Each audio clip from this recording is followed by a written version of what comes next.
नहीं तो सर आंकड़े ये बता रहे हैं कि आज के समय में 21 से 24 साल की महिलाएं जो बच्चे को जन्म दे रही हैं वो जल्दी शादी कर चुकी थी, और उनमें से 11% ऐसी महिलाएं हैं जो कि 18 साल से कम उम्र में बच्चे को जन्म दे रही हैं। दिक्कत वहां तो आ रही है ना सर, उन 11% महिलाओं की तो सोचनी पड़ेगी ना सर, चाहे वो हिंदू हो चाहे मुस्लिम हो। बराबर सोचना चाहिए। 18 साल से कम उम्र की लड़की का विवाह बिल्कुल नहीं होना चाहिए। अगर कोई कर रहा है तो गलत कर रहा है, लेकिन तो फिर सर धार्मिक चश्मे से क्यों? प्रमोद स्वामी जी, सीधे तौर पर लांछन आरोप आप पर लगाया गया कि बीजेपी धर्म के आधार पर लोगों को बांटती है। इस तरह की कार्रवाइयों को भी हिंदू मुस्लिम से जोड़कर देखा जाता है। नहीं, देखिए, इसके पहले मैं दो बातें कहना चाहूंगा कि देश संविधान से चलेगा और संविधान सबके लिए है।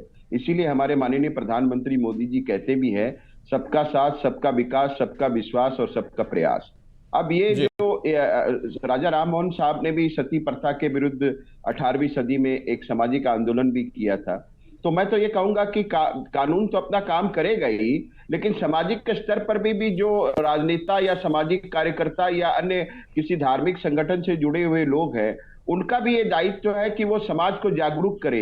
अगर 14 साल की उम्र में हमारी बच्चियों की शादी की जाती है तो फिर उससे क्या है कि बच्चियों की जो किसी ने नहीं किया सर, महिलाओं की मृत्यु दर जो है। ये सवाल उठाकर मैं अली कादरी जी आ रहा हूं आपके पास। इसमें तो कोई धर्म की बात नहीं है, मैं अली कादरी जी आऊंगा आपके पास। प्रमोद जी मैं आपके पास भी आ रहा हूं। तो क्यों देख रहे हैं? ठीक है, दानिश जी मुझे बताइए कि जो नियम लागू किया गया है वो क्या बोल के लागू किया गया कि नहीं ये मुस्लिम महिलाओं के लिए, हिंदू महिलाओं के लिए नहीं? कार्रवाई तो सब पर बराबर हो रही है। देखिए, मैं तो इतना ही कहूंगा कि कानून जो है कोई भी सरकार का समाज को सभ्य बनाने में और फ्लूइड बनाने में उपयोगी होना चाहिए। आप हमारे यहाँ आईपीसी और सीआरपीसी इतनी है, हमारे यहाँ 302 की धारा है, तो क्या उससे कत्ल बंद हो गए?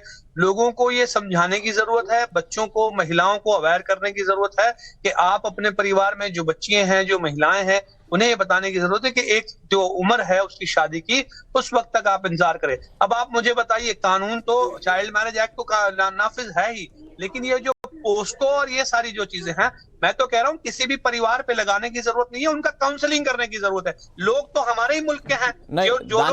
दानिश साहब एक मिनट, दानिश साहब मुझे एक बात बताइए, देश को आजाद हुए 70 साल से ज्यादा हो गए, हम अमृत महोत्सव मना रहे हैं। दानिश जी एक मिनट दानिश जी, दानिश मेरी बात तो सुन लीजिए, मेरी बात तो सुनिए, मैंने आपकी बात सुनी, मेरा काउंटर सवाल सुनिए। मैं कह रहा हूं कि देश 70 साल से आजाद हो गया, नियम 2006 में बन गया था, उसके बाद से उन नियमों पर कड़ाई से पालन करने की भी बात कही जाती रही। तो अब तक समझा दिक्कत क्या है कि जो ग्रामीण इलाकों में जहां पर ये प्रथा चलती आ रही है वहां पर लोग सुधरने का नाम नहीं ले रहे, वहां पर पूरा का पूरा गुट जो है वो बाल विवाह करवा देता है। तो वहां पर कड़े कानून होंगे तो कम से कम लोगों में डर तो रहेगा। दानिश कुरैशी साहब, लेकिन पॉक्सो क्यों? आपका सवाल था पॉक्सो क्यों? दरअसल जो नाबालिग लड़कियां होती हैं उनके ऊपर जो यौन अत्याचार होते हैं उसके लिहाज से ये कानून बनाया गया है। उनके खिलाफ सख्त कड़े कदम उठने चाहिए, लेकिन पॉक्सो जैसे कानून का इस्तेमाल ठीक है विनोद बंसल साहब, लेकिन इस कार्रवाई पर तो कहीं सवाल की गुंजाइश नहीं थी, लेकिन इस कार्रवाई को भी हिंदू मुस्लिम में बांट दिया गया। कहा गया कि बीजेपी जानबूझकर एक धर्म विशेष को टारगेट कर रही है। विनोद बंसल जी देखिए, अनुराग जी, बात यह है कि मैं कहना नहीं चाहता था, लेकिन आज आपकी डिबेट में दूध का दूध पानी का पानी हो गया कि वो कहते हैं कि चोर की दाढ़ी में तिनका। सरकार ने नियम किस लिए बनाया था और किस पे अप्लाई हो रहा है और कौन उसका उल्लंघन कर रहा है, ये आपके डिबेट में साफ साफ नजर आ गया। आखिरकार सरकार ने कोई भेदभाव तो नहीं किया ना जी। जो कानून जिसने बनाया था, कानून संसद ने जब कानून बनाया था पॉस्को एक्ट, तो उस समय तो किसी ने ये नहीं सोचा था कि ये मुसलमान ही इसकी जद में आएंगे। लेकिन आखिरकार मुसलमान ही इसकी जद में क्यों आ रहे हैं, ये इनकी वक्तव्य से पता लगता है।